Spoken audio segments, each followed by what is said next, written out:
Assalamualaikum warahmatullahi wabarakatuh.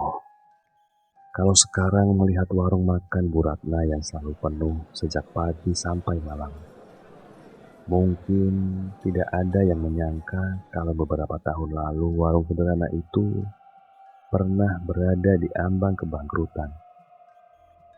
Bukan karena makanannya tidak enak, bukan juga karena harganya yang terlalu mahal. Namun, ada sesuatu yang jauh lebih aneh. Sesuatu yang bahkan sulit dijelaskan dengan logika. Kisah ini terjadi sekitar tahun 2016 di sebuah desa kecil yang masih dikelilingi sawah dan kebun-kebun bambu. Di pinggir jalan utama desa berdiri sebuah warung makan sederhana milik Bu Ratna. Bangunannya tidak besar, hanya berdinding papan dan beratap seng. Namun, hampir setiap hari warung itu selalu ramai. Orang-orang yang bekerja di sawah, supir truk, pegawai toko, sampai anak-anak sekolah sering mampir ke sana. Mereka bilang, masakan Bu Ratna selalu terasa seperti masakan rumah sendiri. Sejak suaminya meninggal beberapa tahun sebelumnya, Bu Ratna mengurus warung itu bersama anak sematawayangnya yang bernama Dimas. Setiap hari, mereka sudah bangun sejak pukul 3 dini hari. Suara ulekan cabai, aroma bawang yang digoreng, dan kepulan asap dari tungku kayu sudah menjadi pemandangan biasa. "Mas, tolong angkat karung berasnya ke dapur ya," kata Bu Ratna. "Iya Bu, sekalian nanti aku belanja ayam ke pasar ya," jawab Dimas sambil mengangkat karung beras. Hari-hari mereka berjalan seperti biasa, sampai akhirnya sesuatu mulai berubah. Awalnya hanya hal kecil. Suatu pagi, Bu Ratna memasak semur ayam dalam jumlah banyak karena sudah ada pesanan dari rombongan pekerja bangunan. Masakan itu baru saja selesai sekitar pukul 6 pagi. Namun, saat jam 8, ketika pelanggan mulai berdatangan, salah seorang pelanggan tiba-tiba mengernyitkan wajahnya. "Bu, maaf ya, kok semurnya agak asam ya?" tanya seorang pelanggan. Bu Ratna langsung mencicipinya. Wajahnya berubah bingung. Padahal 2 jam sebelumnya rasanya masih sangat enak. "Aneh," gumam Bu Ratna pelan. Karena tidak ingin mengecewakan pelanggan, semua semur itu akhirnya dibuang. Bu Ratna mengira mungkin dagingnya memang kurang segar. Ia tidak terlalu memikirkannya. Namun keanehan itu mulai sering terjadi. Hari berikutnya giliran sayur lodeh yang cepat basi. Besoknya lagi, sambal mendadak terasa pahit. Lalu rendang yang biasanya tahan 2 hari, justru berlendir hanya dalam beberapa jam saja. Setiap kali memasak, selalu saja ada makanan yang rusak. Padahal semua bahan dibeli dalam keadaan segar. "Bu, ini aneh banget," kata Dimas suatu pagi. "Aneh kenapa, Nak?" "Semua bahan yang aku beli tadi subuh masih bagus. Tapi baru dimasak sebentar kok baunya berubah ya?" Bu Ratna hanya menghela napas. Ia mulai merasa ada sesuatu yang tidak beres. Kerugian pun mulai terasa. Setiap hari ada makanan yang terpaksa dibuang. Modal semakin menipis. Pelanggan yang dulu selalu datang mulai berkurang. Kabar kalau masakan Bu Ratna sering basi perlahan menyebar kemana-mana. Padahal bukan itu kenyataannya. Suatu siang saat warung sedang sepi, tetangga sebelah bernama Pak Harun datang. "Rat, akhir-akhir ini kok warungmu sepi?" tanya Pak Harun. Bu Ratna hanya tersenyum tipis. "Entahlah Pak, Padahal aku masaknya sama seperti dulu. Pak Harun mengangguk pelan. Lalu soal makanan yang cepat basi itu? Ya, aku juga bingung Pak. Pak Harun tampak berpikir cukup lama. Listrik aman? Aman? Air? Gak ada masalah Pak. Kalau begitu mungkin ada penyebab lain Rat." Bu Ratna hanya tertawa kecil. "Maksudnya apa ya Pak?" Pak Harun tidak langsung menjawab. Ia hanya melihat ke arah dapur. Lupakan saja Rat. Semoga cuma kebetulan aja ya." Namun sejak percakapan itu, hati Bu Ratna mulai gelisah.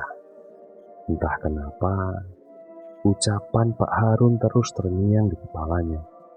Malam harinya, gangguan lain mulai muncul. Saat semua sudah tidur, terdengar suara benda jatuh dari dapur. Brak! Bu Ratna langsung terbangun. "Mas Dimas, bangun." "Iya Bu." "Dengar gak?" "Iya, kayak ada yang jatuh." Mereka berdua berjalan pelan menuju dapur. Lampu dapur masih menyala redup, namun tidak ada siapa-siapa. Yang membuat mereka terdiam adalah beberapa piring yang tadi sore tersusun rapi, ini berserakan di lantai. Sebagian bahkan pecah. "Padahal tadi aku susun sendiri loh Bu," kata Dimas lirih. Bu Ratna mulai merinding. Tidak mungkin tikus menjatuhkan piring sebanyak itu. Mereka membersihkan pecahan piring tanpa banyak bicara. Dan sejak malam itu, suara-suara aneh semakin sering terdengar. Kadang ada suara sendok berjatuhan. Kadang terdengar kursi bergeser sendiri. Yang paling sering adalah suara langkah kaki seperti seorang berjalan mengelilingi dapur saat tengah malam. Setiap diperiksa, tidak pernah ada siapapun. Gangguan itu membuat Bu Ratna semakin kelelahan. Ia mulai sulit untuk tidur.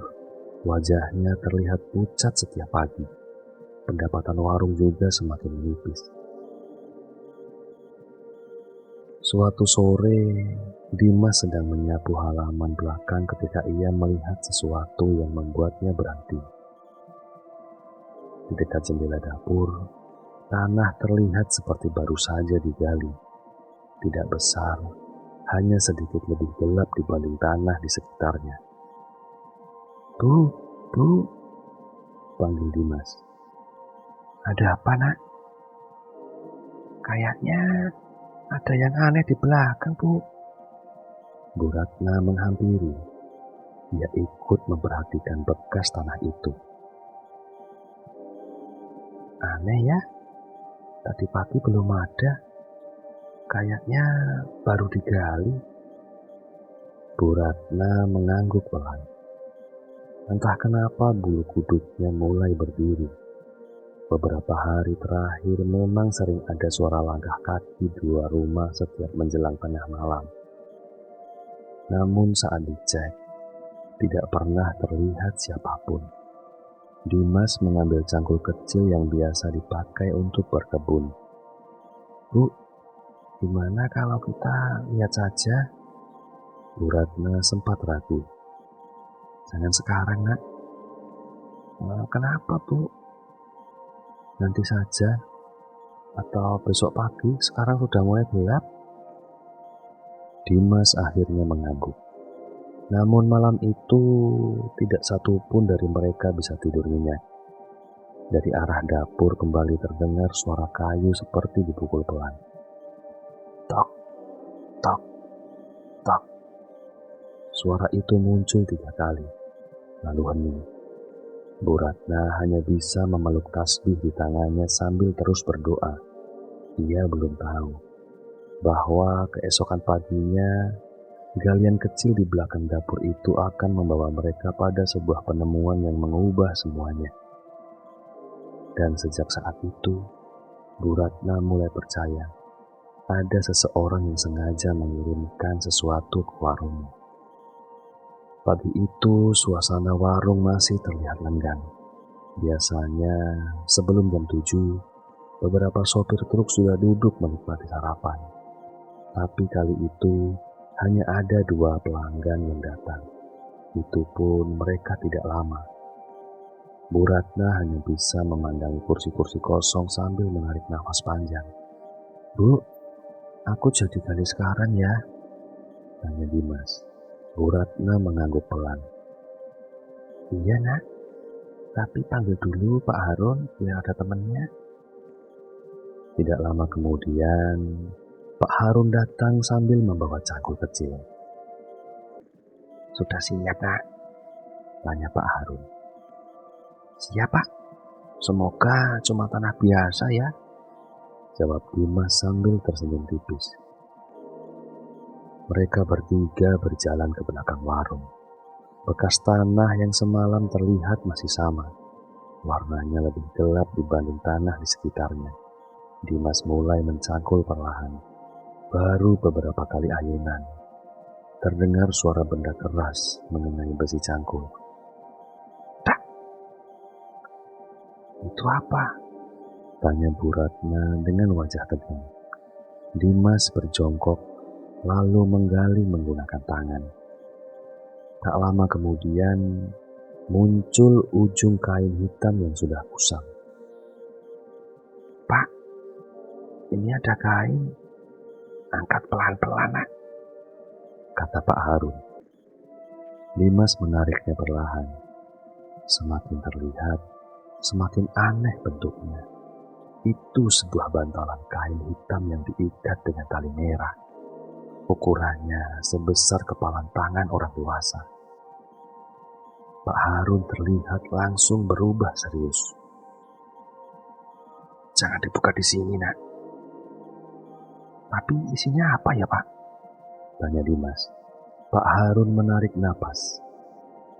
Bawa dulu ke halaman depan aja. Mereka memindahkan buntalan itu ke halaman. Pak Harun membaca doa pelan sebelum membuka ikatannya. Begitu kain terbuka, semua terdiam. Di dalamnya terdapat beberapa paku berkarat, segumpal rambut yang diikat benang hitam, serpihan kain putih yang sudah menguning, dan tanah yang berbau tidak sedap. Bu Ratna spontan mundur beberapa langkah. Astagfirullah. Dimas menelan ludah. Itu apa Pak? Pak Harun menatap isi buntalan cukup lama. Kalau menurut saya, ini bukan barang biasa. Maksudnya? Ada orang yang sengaja menanamnya di sini. Wajah Bu Ratna langsung pucat. Ia teringat semua kejadian selama beberapa minggu terakhir. Makanan yang cepat basi, peralatan dapur pecah sendiri, suara langkah kaki setiap malam, warung yang mendadak sepi. Semuanya seperti mulai memiliki jawaban. Tapi siapa yang tega melakukan ini ya Pak? Tanya Bu Ratna lirih. Pak Harun menggeleng. Itu yang saya tidak tahu. Hari itu juga buntalan tersebut dibakar di tanah lapang yang cukup jauh dari warung. Pak Harun terus membaca doa hingga api benar-benar padam. Mereka berharap semuanya selesai, namun harapan itu ternyata terlalu cepat. Malam harinya, gangguan justru semakin menjadi. Sekitar pukul 11 malam, Bu Ratna terbangun karena mencium bau menyengat. Bukan bau makanan, melainkan bau seperti sesuatu yang terbakar. Ia segera keluar kamar. "Dimas?" panggil Bu Ratna. "Iya, Bu. Kamu nyium bau nggak?" "Iya, bau apa itu ya, Bu?" Mereka mengikuti arah bau tersebut. Ternyata berasal dari dapur. Anehnya, tidak ada api, tidak ada kayu yang terbakar. Namun bau gosong itu terasa sangat pekat. Belum sempat mereka kembali ke kamar, terdengar suara dari arah tungku. Krek, krek, krek. Seolah ada seseorang sedang menggeser kayu bakar. Padahal tungku itu sudah dingin sejak sore. Dimas mengambil senter. "Bu, di sini saja. Awas, Mas." Perlahan Dimas mendekati tungku. Lampu senter menyapu seluruh dapur. Kosong, tak ada siapa-siapa. Namun saat cahaya senter mengarah ke dinding, bayangan hitam melintas begitu cepat. Dimas langsung membeku. Bu, tadi ada apa, Nak?" Kayak ada orang." Bu Ratna ikut melihat, tapi bayangan itu sudah menghilang. Malam itu mereka memilih membaca doa sampai menjelang subuh. Esok paginya Bu Ratna tetap membuka warung seperti biasa, walaupun wajahnya tampak lelah. Menjelang pukul 9 pagi, seorang laki-laki tua datang dari arah jalan desa. Pakaiannya sederhana, baju koko putih yang mulai pudar, sarung kotak-kotak, peci hitam, janggutnya sudah memutih. Di tangannya hanya ada tas kain kecil. Ia berhenti tepat di depan warung. "Assalamualaikum," ucap lelaki tua itu lembut. "Waalaikumsalam. Jawab Bu Ratna. Lagi cari orang buat bantu di warung, Bu." Bu Ratna sedikit heran. "Memangnya Bapak bisa masak?" Lelaki tua itu tersenyum. "Saya tidak pandai memasak, tapi saya bisa bersih-bersih, mencuci piring atau apa saja, Bu." Bu Ratna saling berpandangan dengan Dimas. Sejujurnya kondisi keuangan mereka sedang sulit. Menggaji pegawai bukan pilihan yang mudah. "Saya belum tentu bisa bayar banyak, Pak," kata Bu Ratna terus terang. Lelaki tua itu mengangguk pelan. "Tidak apa-apa. Saya hanya butuh makan dan tempat beristirahat." Jawaban itu membuat Bu Ratna semakin bingung. "Nama Bapak siapa?" "Saya Karim." "Rumahnya di mana ya, Pak Karim?" Lelaki tua itu tersenyum tipis. "Anggap saja saya sedang dalam perjalanan, Bu." Jawaban itu terasa menggantung. Namun entah mengapa, Bu Ratna merasakan ketenangan saat berbicara dengannya. Akhirnya ia menerima lelaki tua itu bekerja. Dan sejak hari itu, Pak Karim tidak banyak bicara. Ia lebih sering menyapu halaman, membersihkan dapur, dan membantu mencuci piring. Sesekali ia terlihat duduk di sudut warung sambil melantunkan ayat-ayat suci dengan suara yang sangat pelan. Yang aneh, sejak Pak Karim datang, tidak ada lagi piring yang pecah. Tidak ada lagi makanan yang mendadak basi. Suara langkah kaki di dapur juga hilang begitu saja.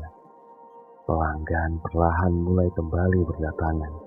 Warung yang sebelumnya sepi mulai ramai lagi. Bu Ratna merasa sangat bersyukur. Namun ada beberapa hal yang membuat Dimas mulai penasaran. Selama hampir seminggu bekerja, Dimas tidak pernah sekalipun melihat Pak Karim makan. Padahal setiap kali waktu makan tiba, Bu Ratna selalu memanggilnya. Pak Karim, makan dulu Pak. Panggil Bu Ratna. Nanti saja Bu. Jawab Pak Karim sambil tersenyum. Anehnya jawaban itu selalu sama. Nanti saja. Yang lebih aneh lagi, setiap menjelang waktu maghrib, Pak Karim sering menghilang tanpa ada yang tahu kemana perginya. Ketika Dimas mencarinya ke belakang warung, tidak ada. Dicari ke jalan desa, juga tidak ada. Namun beberapa saat setelah azan Isya berkumandang, lelaki tua itu tiba-tiba sudah kembali menyapu halaman, seolah tidak pernah pergi. Hingga suatu malam, saat Bu Ratna hendak mengambil air minum di dapur, ia tanpa sengaja melihat sesuatu yang membuat tubuhnya langsung membeku. Di depan tungku, Pak Karim berdiri sendirian. Bibirnya komat-kamit melantunkan ayat-ayat suci. Sementara di hadapannya terlihat kepulan asap hitam pekat berputar-putar, seperti sedang berusaha memasuki dapur.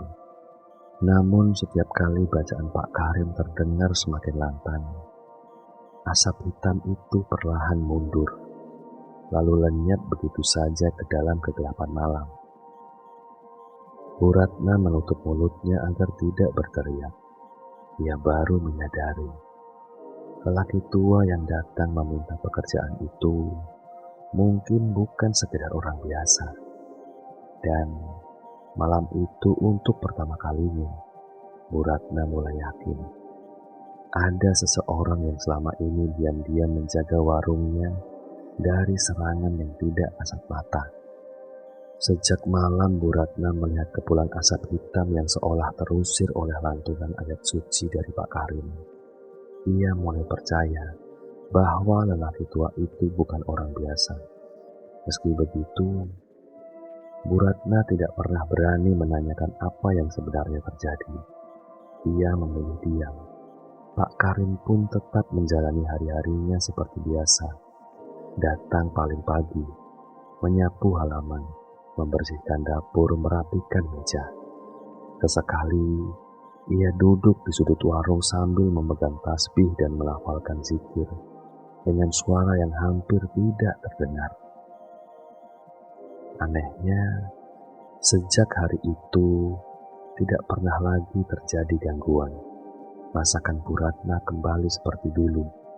Kuah soto tetap segar sampai siang. Rendang tidak cepat basi. Sambal terasa pedas dan nikmat. Para pelanggan yang sempat berhenti datang, satu persatu mulai kembali. Bahkan beberapa pelanggan baru ikut berdatangan karena mendengar masakan Bu Ratna kembali enak seperti dulu. Bu Ratna, akhirnya ramai lagi ya warungnya, kata Pak Harun sambil tersenyum. Iya Pak, alhamdulillah, rasanya seperti mimpi, jawab Bu Ratna. Pak Harun melirik ke arah Pak Karim yang sedang menyapu halaman. Lelaki tua itu bukan orang sembarangan. Bu Ratna hanya mengangguk pelan. Hari demi hari berlalu. Namun ada satu hal yang tetap membuat Dimas penasaran. Suatu sore, ketika warung sudah mulai sepi, Dimas memberanikan diri bertanya. Pak Karim? Iya Mas Dimas. Maaf ya Pak, saya cuma penasaran. Silahkan Mas. Bapak sebenarnya berasal dari mana ya? Pak Karim tersenyum kecil. Dari tempat yang jauh.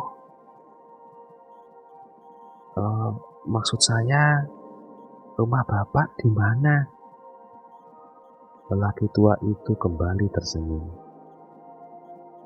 Kalau Allah mengizinkan, suatu hari nanti kamu juga akan tahu, Nak.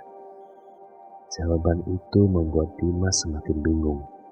Ia ingin bertanya lagi, namun Pak Karim sudah kembali menyapu halaman, seolah pembicaraan itu telah selesai. Beberapa hari kemudian, sebuah kabar mengejutkan datang dari warga desa. Pak Surya, pemilik warung makan yang letaknya tidak jauh dari warung Bu Ratna, tiba-tiba jatuh sakit. Penyakitnya aneh. Menurut warga, tubuhnya sehat. Dokter juga tidak menemukan penyakit yang serius. Tetapi setiap malam ia selalu berteriak ketakutan. Katanya, ada bayangan hitam yang terus berdiri di depan pintu rumahnya. Tidak peduli lampu dinyalakan atau dimatikan, bayangan itu tetap ada. Kabar itu cepat menyebar ke seluruh desa. Suatu sore, ketika Bu Ratna sedang melayani pelanggan, datanglah seorang perempuan paruh baya yang ternyata adalah istri Pak Surya. Wajah perempuan itu terlihat sembab seperti habis menangis. Bu Ratna, saya mau minta tolong. Bu Ratna langsung mempersilahkan duduk. Ada apa ya, Bu? Perempuan itu menggenggam tangan Bu Ratna erat-erat. Suami saya ingin bertemu.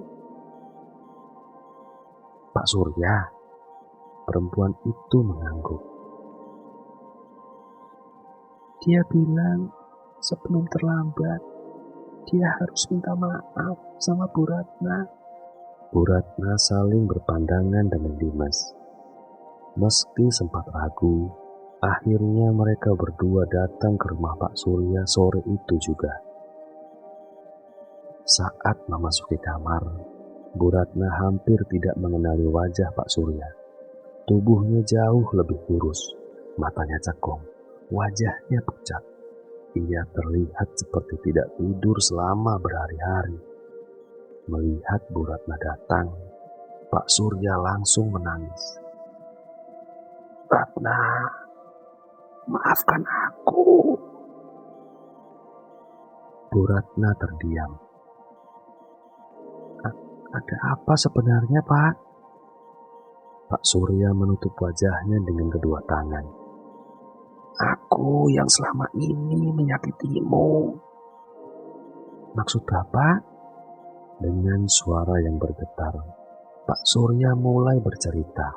Ia mengaku sudah lama iri melihat warung Bu Ratna yang selalu ramai. Sementara warung miliknya semakin sepi. Dan rasa iri itu yang membuatnya kehilangan akal sehat. Suatu hari ia mendatangi seseorang yang dikenal bisa melakukan hal-hal gaib. Orang itulah yang memberinya buntalan kain hitam untuk ditanam di belakang warung Bu Ratna. Aku cuma ingin warungmu sepi, ucap Pak Surya sambil menangis. Aku tidak pernah berpikir akibatnya akan sejauh ini, Ratna. Bu Ratna memejamkan mata. Semua dugaan selama ini ternyata benar. Namun anehnya, ia tidak merasakan marah. Yang ada justru rasa kasihan melihat keadaan Pak Surya. Sejak beberapa hari lalu, lanjut Pak Surya, setiap malam aku melihat asap hitam masuk ke rumahku. Kadang ada suara orang menangis. Kadang ada yang mengetuk pintu. Begitu pintunya kubuka, gak ada siapa-siapa. Pak Surya kembali menangis. Aku sudah salah, Ratna. Aku benar-benar menyesal. Ruangan itu mendadak sunyi. Bu Ratna menatap Pak Surya beberapa saat, lalu ia menghela napas panjang. Pak Surya mengangkat wajahnya. Saya sudah memaafkan Bapak. Pak Surya tampak tidak percaya. Benarkah, Ratna? Iya, Pak. Kenapa? Bu Ratna tersenyum tipis. Kalau saya terus menyimpan dendam, berarti saya tidak berbeda dengan rasa iri yang dulu menguasai hati Bapak. Air mata Pak Surya kembali mengalir. Ia berkali-kali mengucapkan istighfar. Sebelum pulang, Bu Ratna meminta Pak Surya memperbanyak taubat dan mendekatkan diri kepada Allah.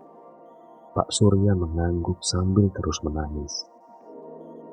Malam harinya, Bu Ratna menceritakan semuanya kepada Pak Karim. Lelaki tua itu hanya tersenyum. Dendam hanya akan melahirkan dendam baru. Kadang memaafkan memang berat, tapi itulah yang paling menenangkan hati, Ratna. Bu Ratna mengangguk pelan. Kebaikan selalu punya jalannya sendiri. Pak Karim menatap langit malam. Lindungi warung ini dengan doa, bukan dengan rasa takut. Sejak hari itu, hubungan Bu Ratna dan Pak Surya perlahan membaik. Beberapa bulan kemudian, mereka bahkan sering saling membantu jika salah satu kehabisan bahan makanan. Kalau warung Pak Surya kehabisan beras, Bu Ratna meminjamkannya. Kalau warung Bu Ratna kehabisan gas atau bumbu dapur, Pak Surya yang mengantarkannya. Persaingan yang dulu dipenuhi rasa iri berubah menjadi hubungan seperti saudara. Namun masih ada satu misteri yang belum terpecahkan. Suatu pagi, Bu Ratna datang lebih awal dari biasanya. Ia berniat mengantarkan sarapan untuk Pak Karim. Tetapi kamar kecil tempat lelaki tua itu biasa beristirahat sudah kosong. Tas kainnya sudah tidak ada. Sarung yang biasa ia pakai juga menghilang. Bu Ratna mencari ke halaman, ke belakang warung, ke musola, bahkan hingga jalan desa. Tetapi Pak Karim seolah lenyap tanpa meninggalkan jejak. Di atas meja tempat ia biasa duduk, hanya ada selembar kertas kecil yang tertindih tasbih kayu. Dengan tangan gemetar, Bu Ratna membukanya. Di dalamnya hanya tertulis satu kalimat, jangan pernah berhenti berbuat baik, karena pertolongan Allah sering datang melalui cara yang tidak kita sangka.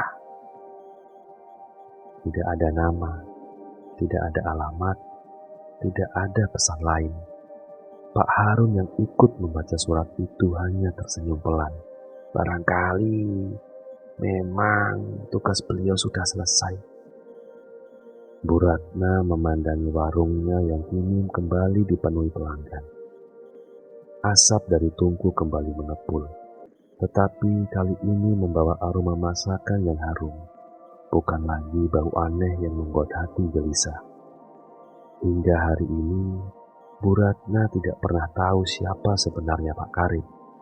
Apakah ia hanya seorang musafir yang kebetulan singgah, atau memang seorang hamba Allah yang dikirim untuk menolong orang yang sedang berada dalam kesulitan. Yang pasti, sejak kepergian lelaki tua itu, tidak pernah lagi ada gangguan aneh di warung tersebut. Dan dari semua kejadian yang dialaminya, Bu Ratna belajar satu hal. Rasa iri mampu menghancurkan banyak hal, tetapi ketulusan, doa dan kesediaan untuk memaafkan akan selalu menjadi kekuatan yang jauh lebih besar daripada kebencian apapun. Semoga kisah ini bisa menjadi pengingat bahwa tidak semua persoalan harus dibalas dengan kemarahan. Terkadang, ketulusan dan kesabaran justru menjadi jalan keluar yang paling kuat, bahkan untuk menghadapi hal-hal yang tak terlihat oleh kasat mata.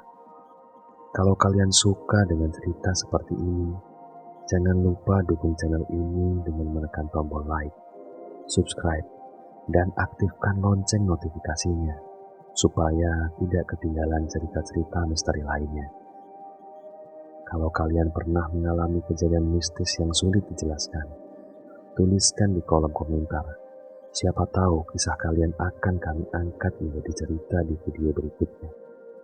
Sampai jumpa di kisah selanjutnya. Tetap hati-hati dimanapun kalian berada, karena tidak semua yang ada di sekitar kita bisa terlihat oleh mata.